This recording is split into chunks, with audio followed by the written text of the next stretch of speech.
Je fixais l'écran de mon téléphone, certain que l'application bancaire dysfonctionnait. 23 000 $ disparus, complètement effacés de mon compte professionnel qui, vendredi encore, contenait tout ce dont j'avais besoin pour la paie de lundi et notre paiement en retard pour le prêt d'équipement. Mes mains tremblaient alors que j'actualisais l'application à nouveau, priant pour un résultat différent. Le week-end avait été parfait. La réunion de famille de Sarah chez nous. Tout le monde riait et célébrait, me remerciant de pouvoir enfin les recevoir après des années de lutte. Mais maintenant, debout dans ma cuisine ce lundi matin, je réalisais l'horrible vérité. Quelqu'un m'avait dépouillé pendant que je dormais sous mon propre toit. 3 jours plus tôt, notre maison bourdonnait d'excitation alors que la famille de Sarah arrivait pour leur réunion annuelle. Après 5 années exténuantes à bâtir mon entreprise de construction, Reliable Fondation, à partir de rien, j'avais enfin quelque chose à montrer. La nouvelle maison, le revenu stable, le respect que j'avais gagné dans notre petite communauté du Texas. J'étais fier d'accueillir ce rassemblement pour la première fois. Les parents de Sarah sont venus de Houston. Son frère Marcus et sa femme, Linda, ont amené leurs 2 adolescents de Dallas, et sa sœur Janet est venue avec ses 3 enfants d'Austin, 22 personnes au total, remplissant chaque recoin de notre maison de 4 chambres de rire et d'histoire. J'ai allumé le grill samedi après-midi, regardant Marcus lancer un ballon de football américain avec son fils, Brad, pendant que Sarah et ses sœurs préparaient les accompagnements dans la cuisine. Tout semblait parfait.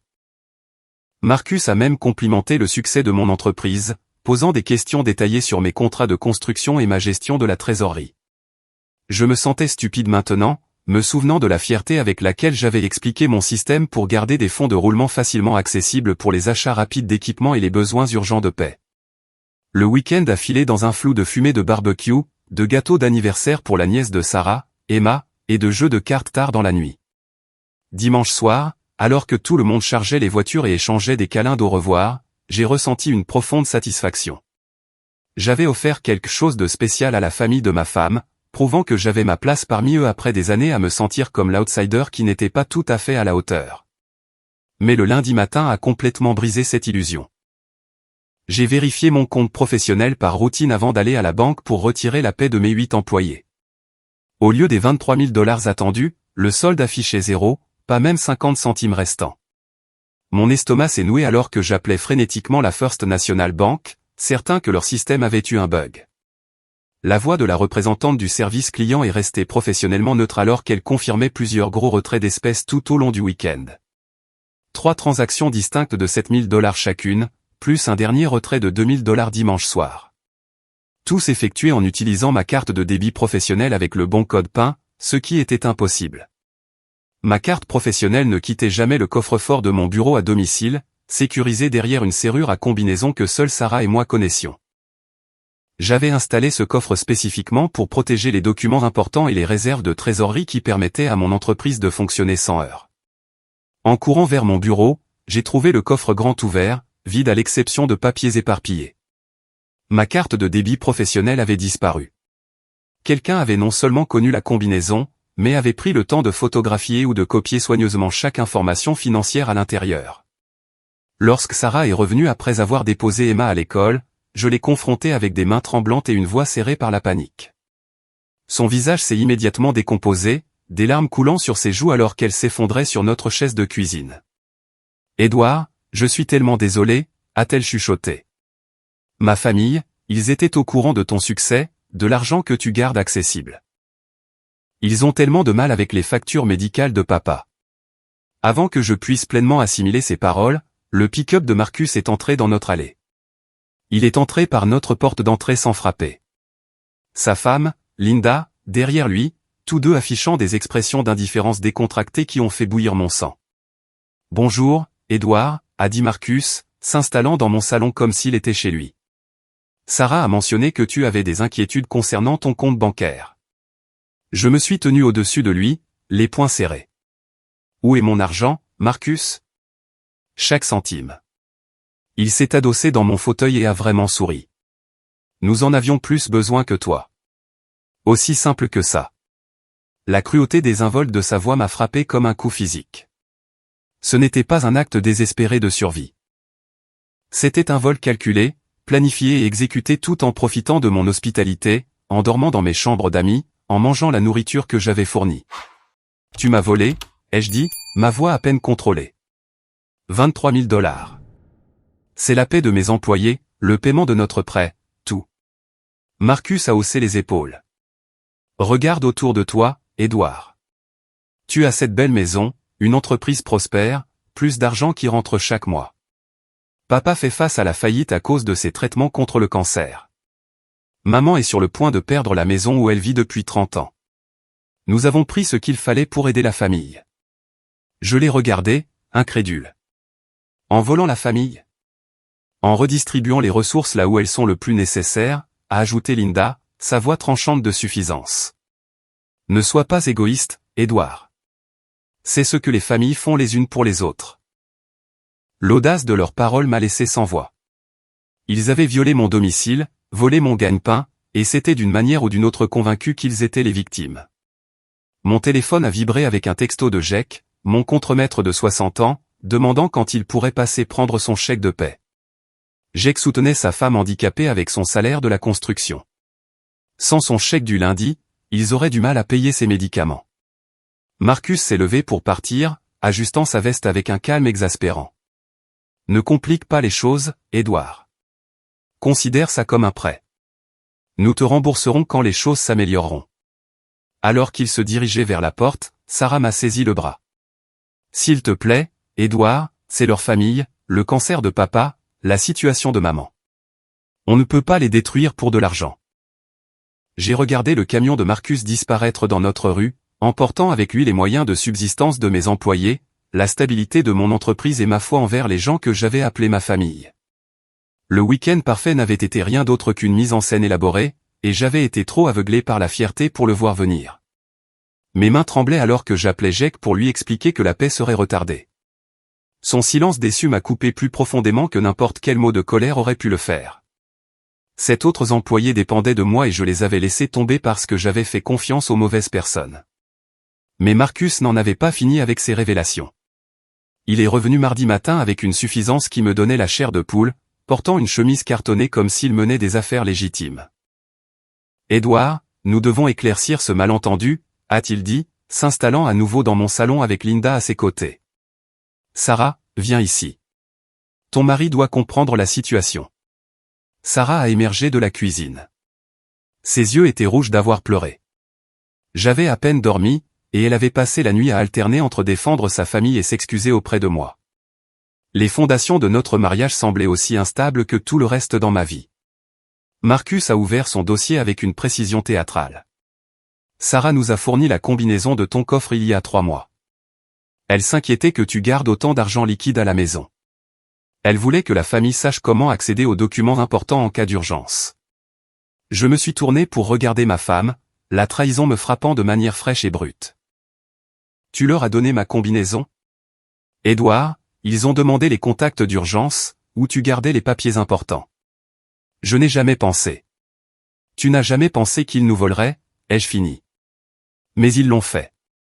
Et tu les as aidés à le faire. Marcus a interrompu avec un petit rire. C'est là que tu te trompes, beau-frère. Ce n'était pas un vol. C'était un prêt entre membres de la famille. Il a produit une feuille de papier portant ma signature falsifiée. Le document, daté du samedi soir pendant la réunion, décrivait un prêt de 23 000 $ aux parents de Sarah pour des frais médicaux avec des modalités de remboursement flexibles. Je n'ai jamais signé ça, ai-je dit, étudiant la contrefaçon étonnamment précise. Tu étais assez fatigué samedi soir après tout ce que tu as bu, a ajouté Linda. Ne te souviens-tu pas d'avoir accepté d'aider papa avec ses factures? Les pièces se sont assemblées avec une clarté écœurante. Samedi soir, je m'étais senti inhabituellement somnolent après le dîner, bien que n'ayant bu que 2 bières. J'avais attribué cela à l'épuisement d'avoir reçu tout le monde, mais maintenant je réalisais qu'ils m'avaient drogué. Pendant que j'étais inconscient, ils avaient utilisé ma main inerte pour forger ce document, créant une couverture légale pour leur vol. Vous m'avez drogué, ai-je dit, les mots sortant plats et certains. Le sourire de Marcus s'est élargi. C'est une accusation grave, Édouard. Très grave. Le genre de choses qui pourrait nuire à ta réputation dans cette ville si tu commençais à répandre des histoires sur la famille de ta femme. La menace flottait dans l'air comme de la fumée. Dans notre petite communauté du Texas, la réputation signifiait tout. Marcus et Linda possédaient la quincaillerie où j'achetais les matériaux pour chaque chantier. Un coup de fil de leur part pourrait empoisonner mes relations avec les fournisseurs dans tout le comté.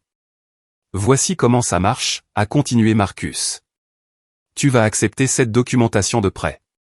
Tu vas te taire au sujet de tes théories folles, et tu vas être reconnaissant que Sarah est une famille prête à aider en temps de crise. Je me sentais piégé dans des sables mouvants, m'enfonçant plus profondément à chaque mouvement. Les larmes de Sarah étaient devenues un bruit de fond constant. Mais elle ne me défendait pas. Elle ne tenait pas tête aux menaces de son frère. Elle était prise entre sa famille criminelle et son mari victimisé, paralysée par ce choix impossible. Mes employés ont besoin de leur chèque de paie, ai-je dit calmement. La femme de Jake a besoin de l'argent pour ses médicaments.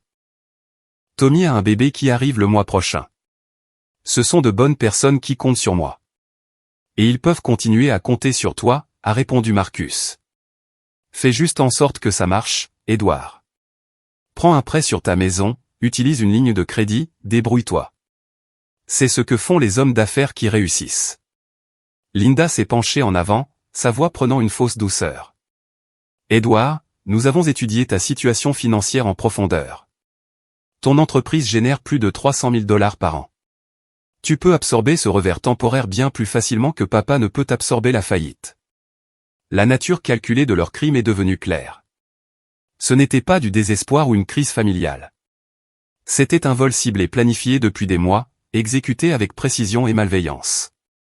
Ils avaient étudié mes finances, identifié mes vulnérabilités et frappé au moment parfait. Marcus s'est levé pour partir, redressant sa veste. Oh, et Edward, si tu penses à impliquer la police, souviens-toi de ce document que tu as signé. Difficile de prétendre au vol quand tu as un accord de prêt signé. De plus, Linda travaille à la banque Lone Star. Elle connaît très bien les enquêtes pour fraude et quelles preuves tiennent réellement devant un tribunal. Après leur départ, je me suis assis seul dans mon salon violet, fixant le document falsifié. Sarah s'était retirée dans notre chambre, incapable de me faire face. Les murs de ma propre maison semblaient se refermer sur moi, me piégeant avec le choix entre mon intégrité et ma survie. Mon téléphone a sonné. Jake encore, demandant des nouvelles de la paix. En arrière-plan, je pouvais entendre sa femme tousser, le son humide de quelqu'un dont les poumons défaillent. Ils avaient besoin de cet argent pour ses traitements, ses ordonnances, leur survie de base. J'avais bâti reliable fondation sur le principe que la parole d'un homme et son travail étaient sacrés. Maintenant confronté à la trahison complète de la famille de ma femme, je devais décider si ces principes valaient la peine de tout détruire de ce que j'avais travaillé à créer.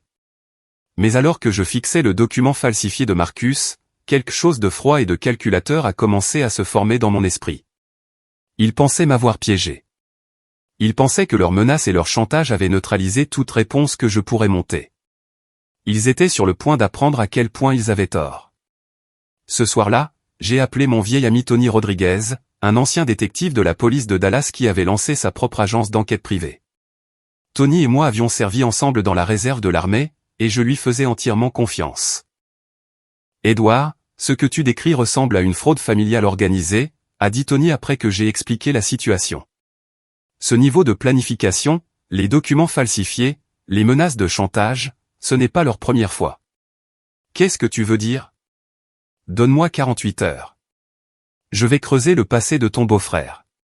S'il a déjà fait ça, il y aura des traces. Pendant que Tony enquêtait, j'ai fait face à la crise immédiate de la paix. J'ai pris une avance de fonds sur mes cartes de crédit personnelles, emprunté sur mon camion et rassemblé assez d'argent pour payer mes employés.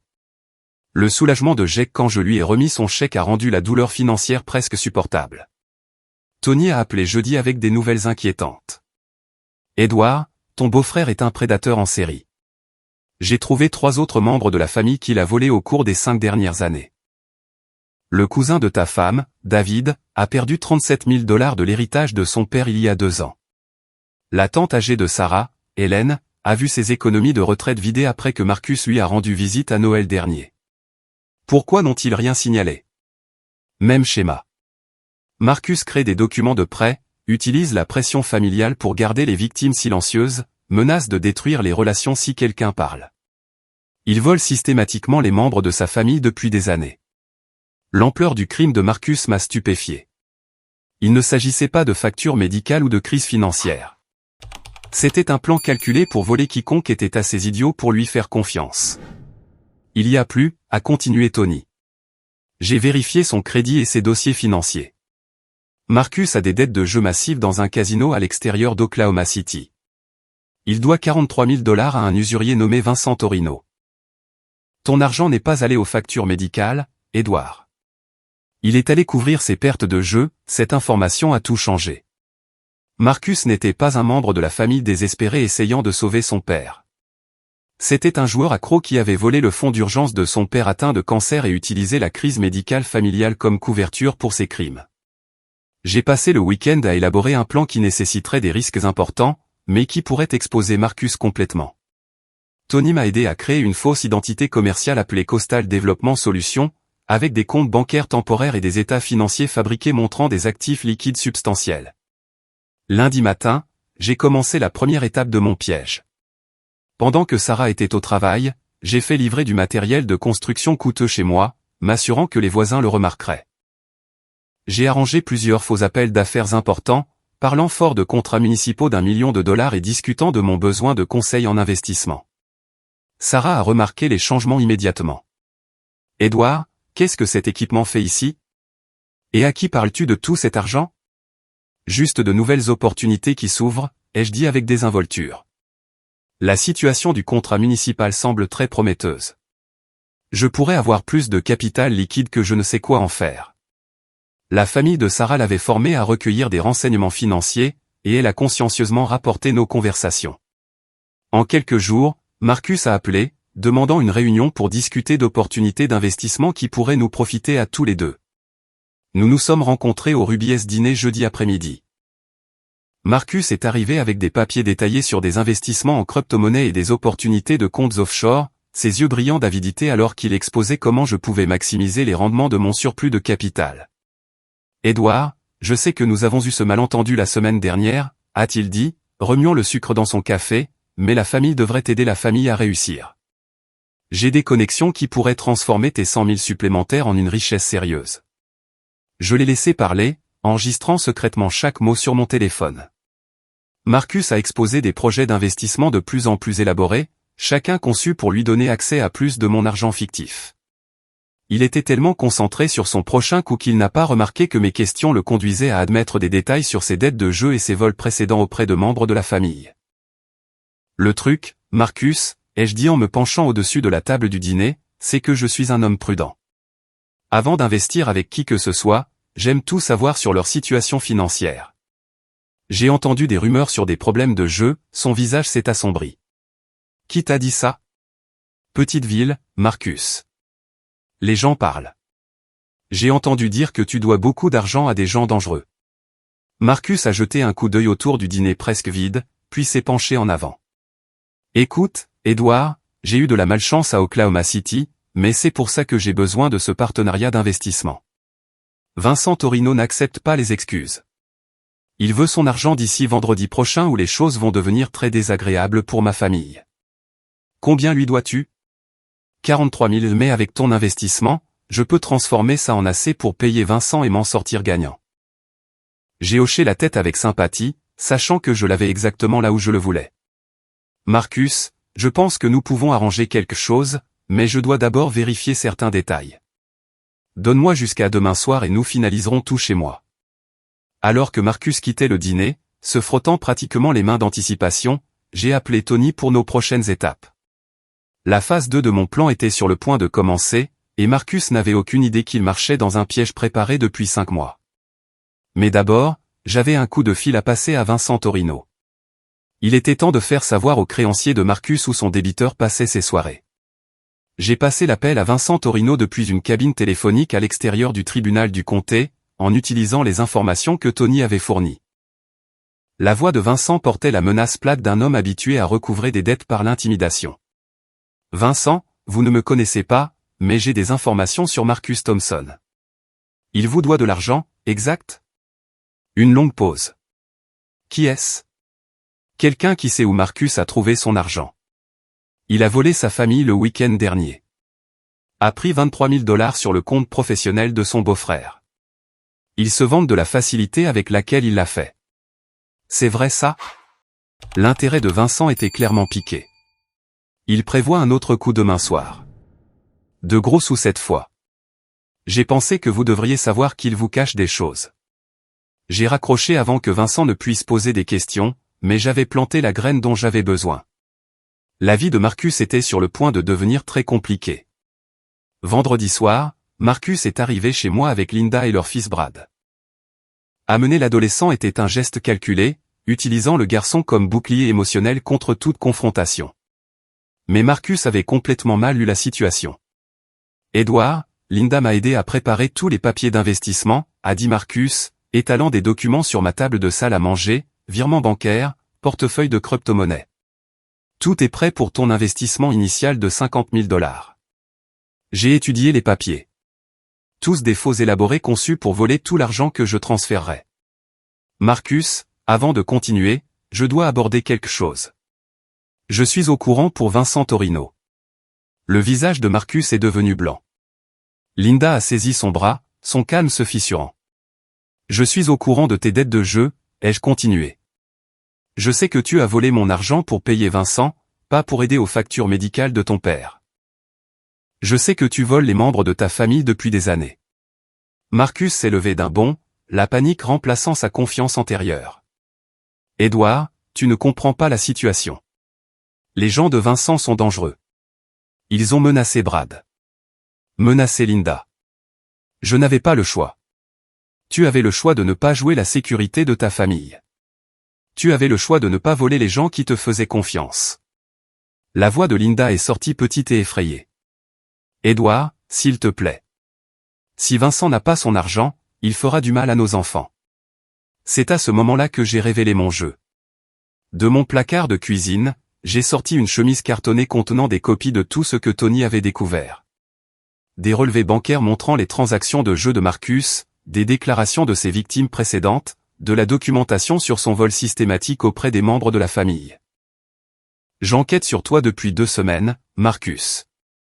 Je suis au courant pour l'argent de l'héritage de David, pour les économies de retraite de tante Hélène, pour chaque personne que tu as volée, et j'ai enregistré chaque conversation que nous avons eue sur tes projets d'investissement.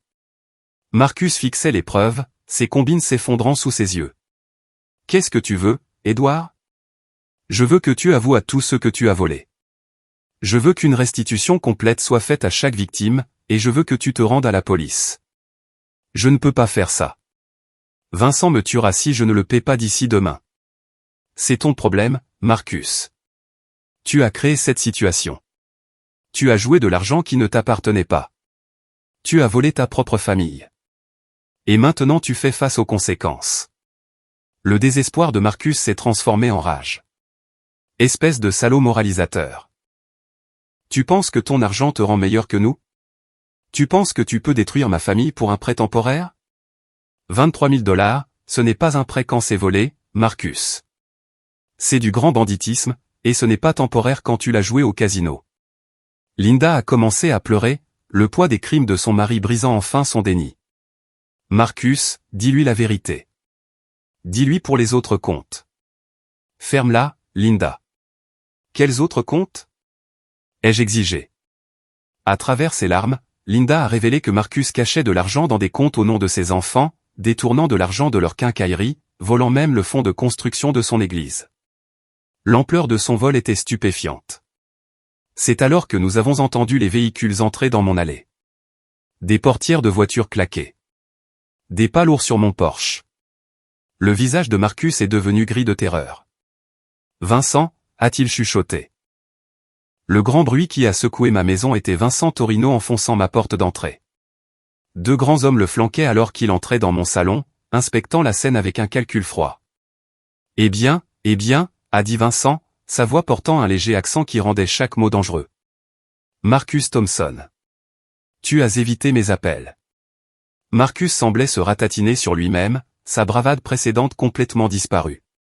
Vincent, je peux tout expliquer. Je suis sûr que tu le peux. En fait, quelqu'un m'a déjà pas mal expliqué les choses. Quelque chose à propos de l'argent de la famille, de plus gros coups à venir. Les yeux de Vincent se sont posés sur moi. Vous devez être le beau-frère. Je me suis levé lentement, gardant mes mains visibles. Je suis Édouard. C'est ma maison. Vincent a hoché la tête avec approbation. Homme intelligent, m'appelant à propos des activités de Marcus. M'a fait gagner un temps considérable pour le retrouver. Vincent, s'il te plaît, a supplié Marcus. J'ai l'argent. Édouard investit avec moi. J'aurai tout d'ici lundi. Vincent a ri. Un son comme du verre brisé. Marcus, tu m'as raconté cette histoire de 12 façons différentes en 6 mois. Mais ce monsieur ici, il m'a dit quelque chose d'intéressant. Il m'a dit que tu lui as déjà volé de l'argent cette semaine. De l'argent que tu aurais dû utiliser pour me payer. La confrontation s'intensifiait au-delà de mon contrôle. Les hommes de Vincent se sont positionnés entre la famille de Marcus et la porte, indiquant clairement que personne ne partait tant que Vincent n'obtenait pas satisfaction. Voici ce qui va se passer, a continué Vincent. Marcus me doit 43 000 $ plus intérêts et pénalités. Nous sommes maintenant à 60 000 $. Je suis un homme d'affaires raisonnable, donc je suis prêt à accepter des arrangements alternatifs. Quel genre d'arrangement ? Ai-je demandé, sachant que je m'aventurais en terrain dangereux. Marcus a menti sur ses actifs. Mais vous, Édouard, vous semblez être un homme honnête. Peut-être pouvons-nous trouver une solution qui protège les innocents tout en garantissant que je sois payé. La proposition de Vincent allait tout changer. Mais avant qu'il ne puisse continuer, j'ai entendu d'autres véhicules dans mon allée. Par ma fenêtre avant, j'ai vu des plaques gouvernementales et j'ai su que la phase finale de mon plan était sur le point de se dérouler. Marcus était sur le point d'apprendre que voler la famille avait des conséquences bien au-delà des menaces de Vincent Torino. La porte d'entrée s'est ouverte à nouveau, mais cette fois c'était l'agent du FBI Rachel Martinez qui entrait avec son insigne clairement affiché. Elle était positionnée dans ma cuisine depuis 1 heure, enregistrant tout grâce à un équipement de surveillance que j'avais aidé les enquêteurs fédéraux à installer. Agents fédéraux. Plus personne ne bouge. Les hommes de Vincent ont immédiatement levé les mains, reconnaissant l'autorité des forces de l'ordre. Vincent lui-même est resté calme, son expérience des problèmes juridiques évidente dans sa réponse mesurée. Agent Martinez, ai-je dit. Je crois que vous avez entendu tout ce dont vous aviez besoin. Marcus me fixait, sous le choc. Édouard, qu'est-ce qui se passe? L'agent Martinez s'est avancé, sa voix professionnelle est claire. Marcus Thompson, vous êtes en état d'arrestation pour fraude électronique, blanchiment d'argent et exploitation d'une entreprise de raquettes. Vous avez le droit de garder le silence. Agents fédéraux, a chuchoté Linda. Édouard, depuis combien de temps sont-ils ici? 3 semaines, ai-je répondu. Depuis que j'ai contacté le FBI au sujet des activités de fraude interétatique de Marcus. Il s'avère que voler des membres de la famille à travers les frontières des États en fait un crime fédéral. L'agent Martinez a continué à lire les droits Miranda pendant que son équipe de renfort sécurisait Vincent et ses associés. Monsieur Torino, vous êtes également en état d'arrestation dans le cadre d'une enquête en cours sur des opérations de jeu illégales. Vincent a réellement souri alors qu'on lui passait les menottes. Je ne peux pas dire que je sois surpris. Je m'attendais à cette visite depuis des mois. Les jambes de Marcus ont lâché et il s'est effondré sur ma chaise de salle à manger. Édouard, s'il te plaît. J'ai des enfants. J'ai une famille. T'es victime aussi, ai-je répondu. David avait une fille qui avait besoin d'un traitement médical. Tante Hélène avait des petits-enfants qu'elle voulait aider à payer l'université. Tu as volé leur avenir, Marcus. L'agent Martinez a expliqué que ma coopération avec les autorités fédérales était en cours depuis que j'avais découvert le modèle des vols de Marcus. La nature interétatique de ces crimes combinés au blanchiment d'argent du jeu avait déclenché la juridiction fédérale. La bonne nouvelle, a poursuivi l'agent Martinez, c'est que les lois sur la confiscation des avoirs garantiront une restitution complète pour toutes les victimes, les comptes cachés de Marcus, les actifs de la quincaillerie. Tout sera saisi pour indemniser les personnes qui l'a volé. Linda a finalement retrouvé sa voix. Agent Martinez, mes enfants ne savent rien de tout cela. Peuvent-ils être protégés? Madame Thompson, votre coopération pour révéler les actifs cachés de votre mari sera prise en considération. Le bien-être de vos enfants est une priorité. Par ma fenêtre avant, j'ai vu la voiture de Sarah entrer dans l'allée. Elle est entrée pour trouver des agents fédéraux, des menottes et son frère en garde à vue. Son visage est passé par la confusion, le choc et enfin la compréhension. Edouard, c'est toi qui as fait ça, a-t-elle dit doucement. J'ai fait ce qui était nécessaire pour protéger des innocents et assurer que justice soit faite. L'agent Martinez s'est adressé directement à Sarah. Madame Thompson, vous avez fourni à votre frère l'accès aux informations financières de votre mari. Nous devons déterminer votre niveau d'implication dans ces activités criminelles. Sarah m'a regardé avec des larmes dans les yeux. Edouard, je n'ai jamais voulu que tout cela arrive. Je pensais qu'ils avaient juste besoin d'aide. Sarah, tu as le choix, ai-je dit. Tu peux témoigner honnêtement de ce que tu savais et quand tu l'as su, ou tu peux faire face à des accusations de complicité, mais je ne mentirai pas pour protéger des criminels, même s'ils sont de ta famille. Le fils de Marcus, Brad, s'est avancé, son jeune visage montrant un courage au-delà de ses années. Agent Martinez, mon père fait de mauvaises choses depuis longtemps. Je veux vous dire tout ce que j'ai vu. La volonté du garçon de dire la vérité sur le comportement de son père était déchirante et inspirante. Linda a pris sa décision à ce moment-là, choisissant de protéger ses enfants en coopérant pleinement avec les enquêteurs. Au cours des heures suivantes, toute l'ampleur des crimes de Marcus a émergé. Il volait des membres de la famille, des clients, son église et divers partenaires commerciaux depuis plus d'une décennie. L'enquête fédérale a révélé un modèle de fraude dans 4 États affectant des dizaines de victimes. Mais 23 000 $ n'était que le dernier d'une longue série de vols que Marcus avait déguisés en urgence familiale, opportunité d'investissement ou prêt temporaire. Il avait bâti tout un style de vie sur l'argent des autres tout en se présentant comme un propriétaire de petite entreprise prospère. L'agent Martinez a expliqué que les procureurs fédéraux demanderaient une peine de prison importante étant donné le nombre de victimes et les montants impliqués. L'addiction au jeu de Marcus serait prise en compte lors de la condamnation, mais n'excuserait pas la nature systématique de ces crimes. Monsieur Edouard, a dit l'agent Martinez alors que les arrestations étaient terminées, votre coopération et la collecte de preuves ont été déterminantes dans cette affaire. L'équipement d'enregistrement, la documentation financière, votre volonté de porter un micro pendant les réunions. Tout cela garantira que ces victimes obtiennent justice. Alors que Marcus était emmené menotté, il m'a regardé une dernière fois. Edouard, je suis désolé. Je sais que tu ne me croiras pas, mais je n'ai jamais voulu te faire de mal. Marcus, tu ne m'as pas seulement fait du mal. Tu as fait du mal à tous ceux qui te faisaient confiance.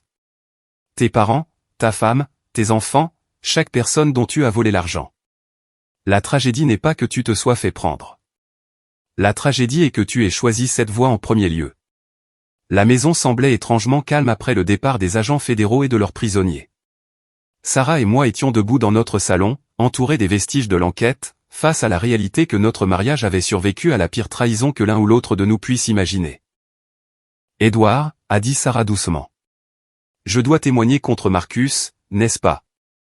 Seulement si tu veux que notre mariage survive. Je peux pardonner d'avoir été manipulé par un maître criminel, Sarah.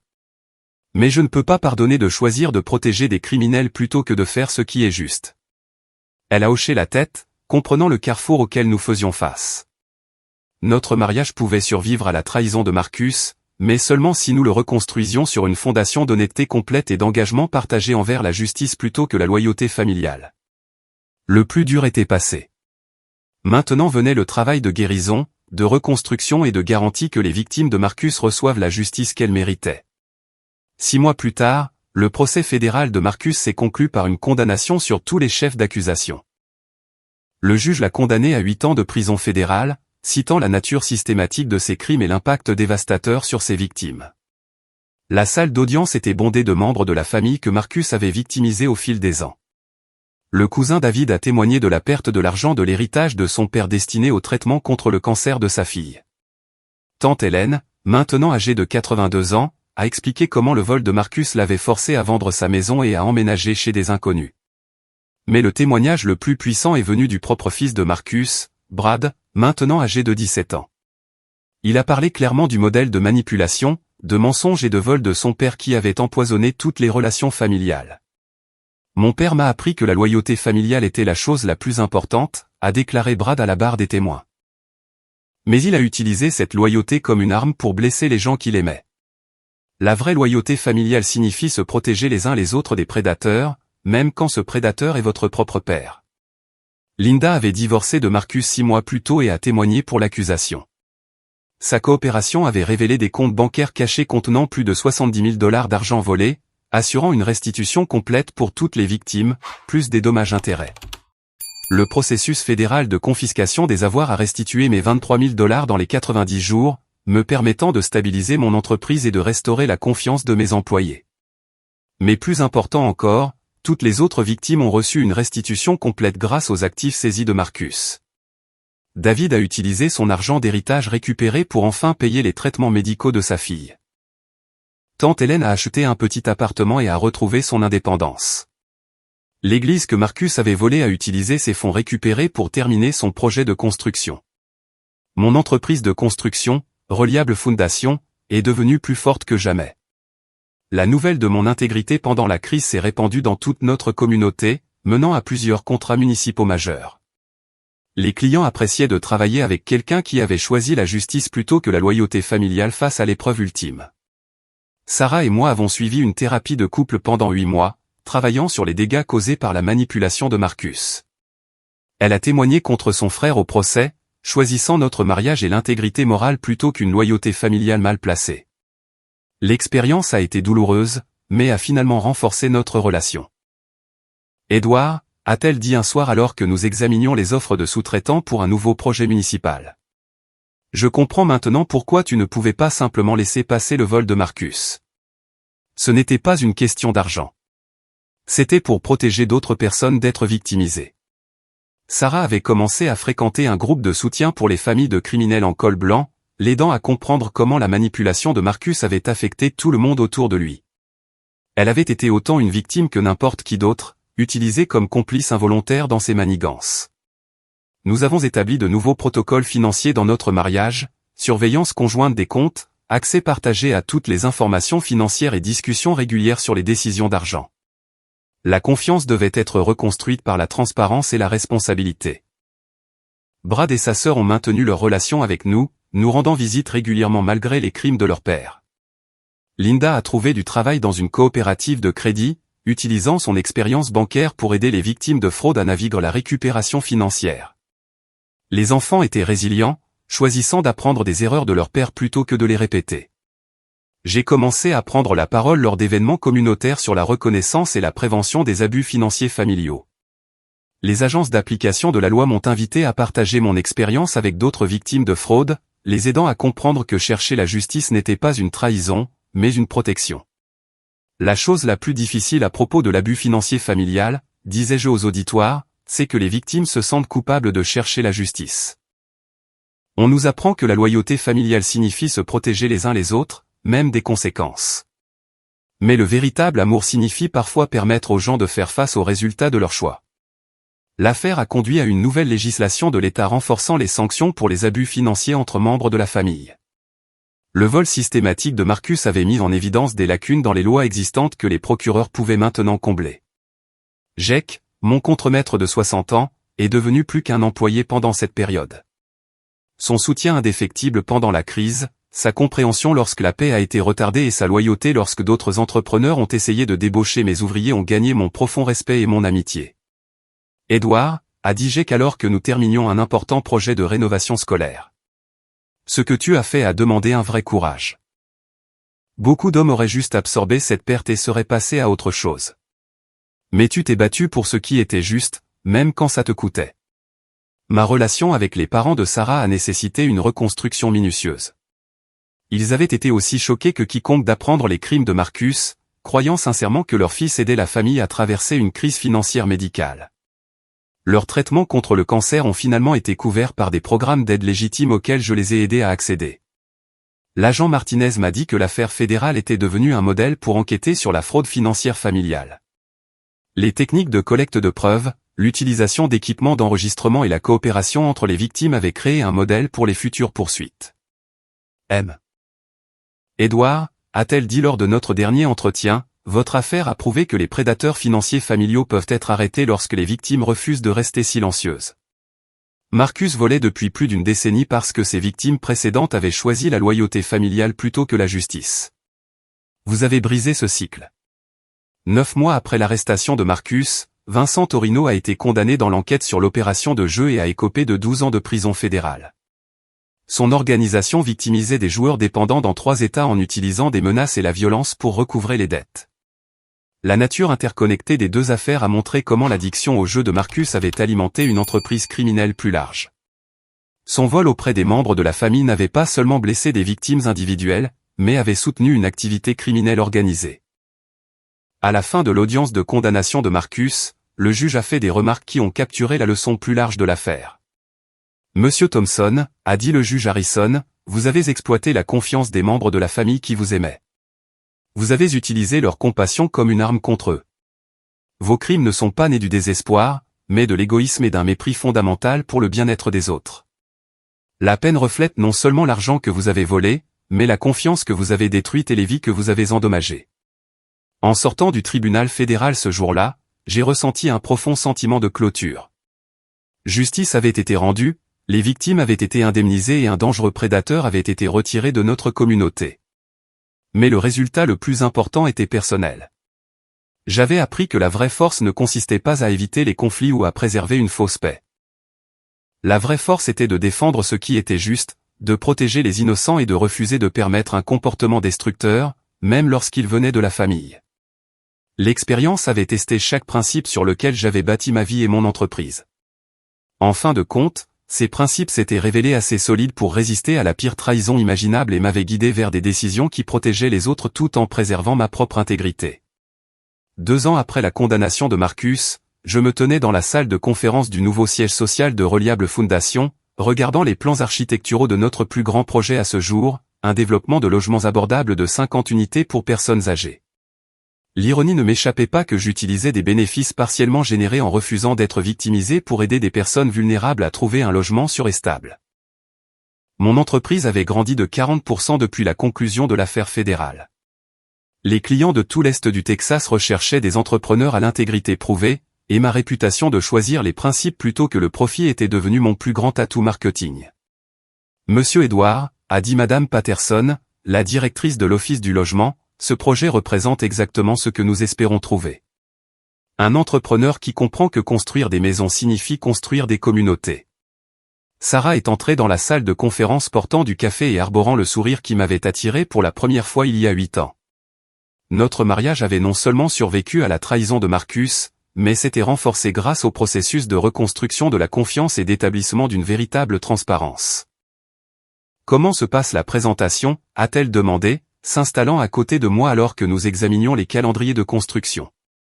Madame Patterson expliquait juste comment l'Office du logement a choisi Reliable Foundation pour ce projet, ai-je répondu. La réputation d'intégrité de votre mari a rendu cette décision facile, a poursuivi Madame Patterson. Lorsque nous avons recherché des entrepreneurs potentiels, tout le monde mentionnait la même histoire. Comment Edouard a choisi la justice plutôt que la loyauté familiale? Comment il a protégé ses employés et d'autres victimes même quand cela lui coûtait personnellement?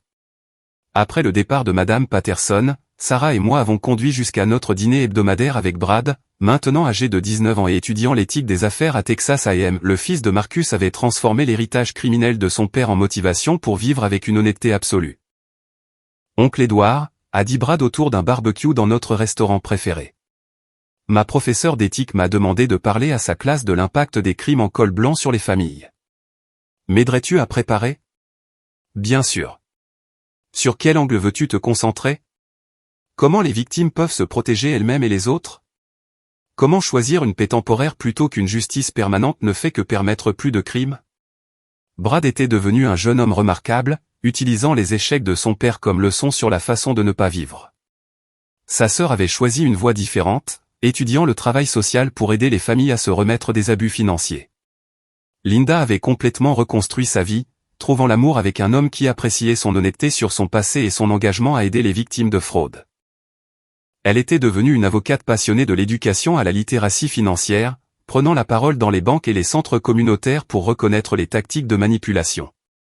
Le développement le plus inattendu avait été mon amitié grandissante avec certaines des autres victimes de Marcus.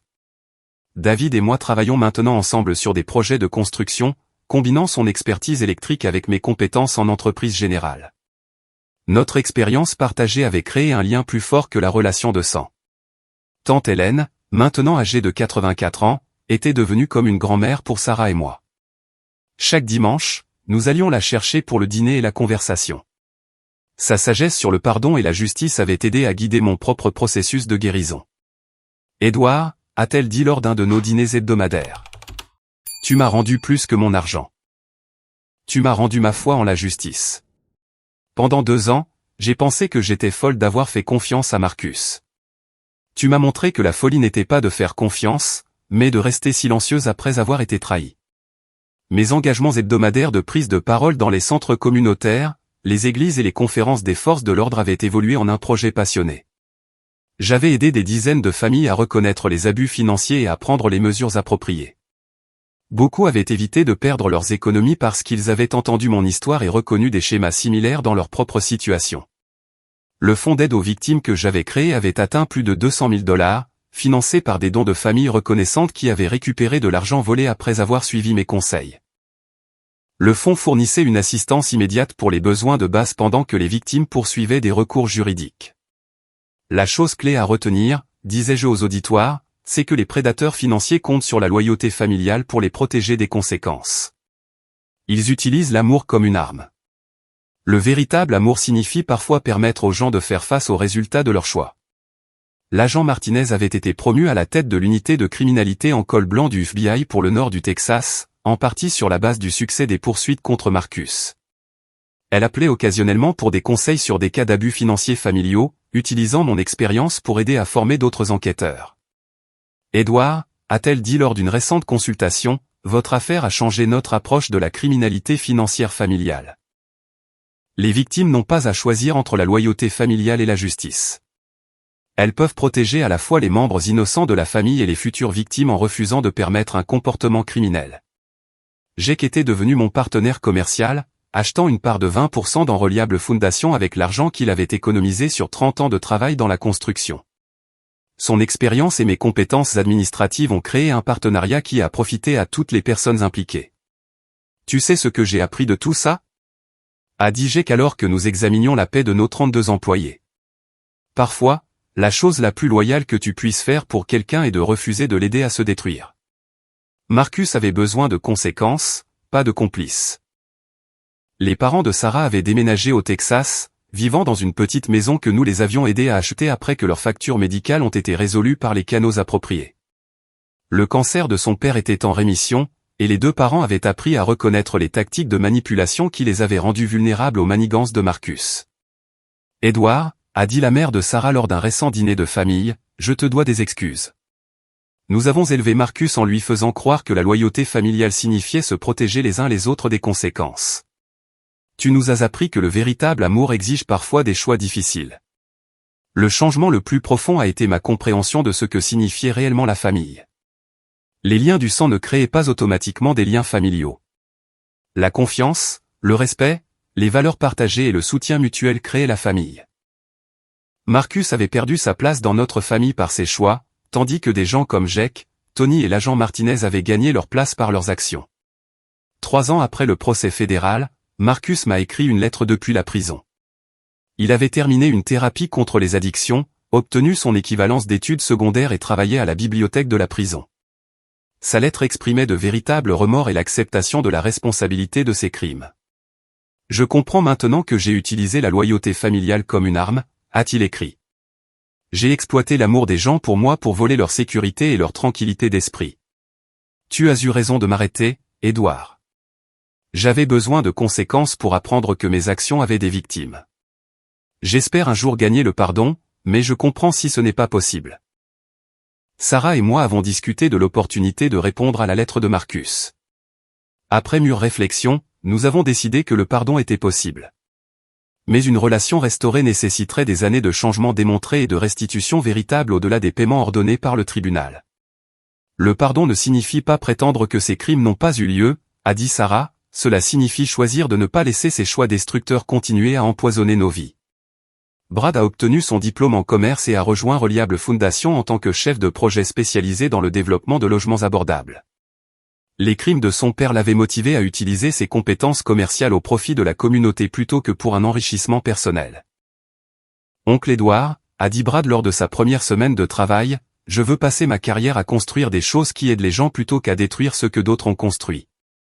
Papa m'a montré ce qu'il ne fallait pas faire.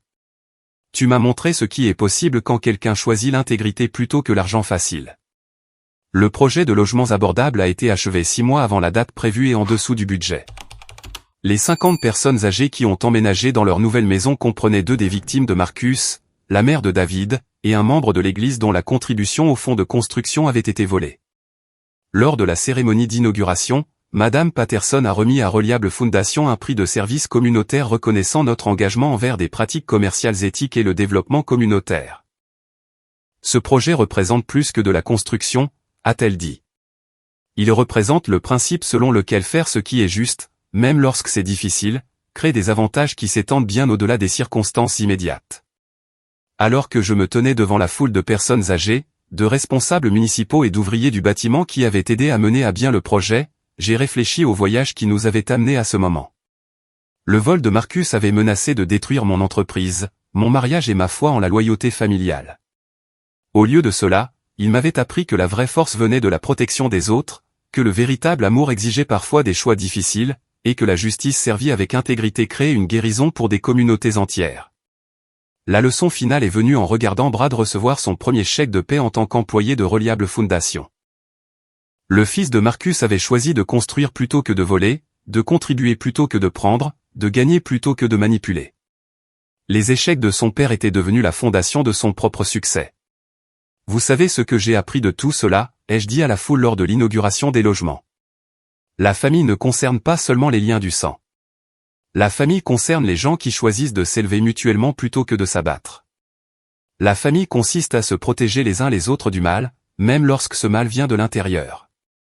Et parfois, la chose la plus aimante que vous puissiez faire pour quelqu'un est de refuser de permettre ses choix destructeurs. Les applaudissements qui ont suivi n'étaient pas pour mes mots, mais pour le principe qu'ils représentaient. La justice servie avec intégrité, l'amour exprimé par la responsabilité et la force démontrée par la protection des innocents.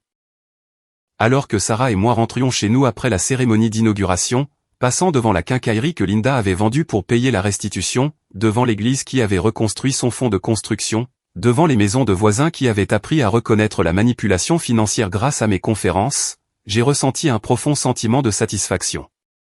La trahison de Marcus avait pour but de détruire mon succès et de voler ma sécurité.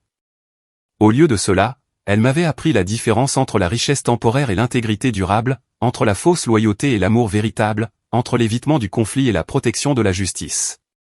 Plus important encore, elle m'avait montré que parfois, la pire chose qui vous arrive devient la fondation de la meilleure chose que vous puissiez faire pour les autres.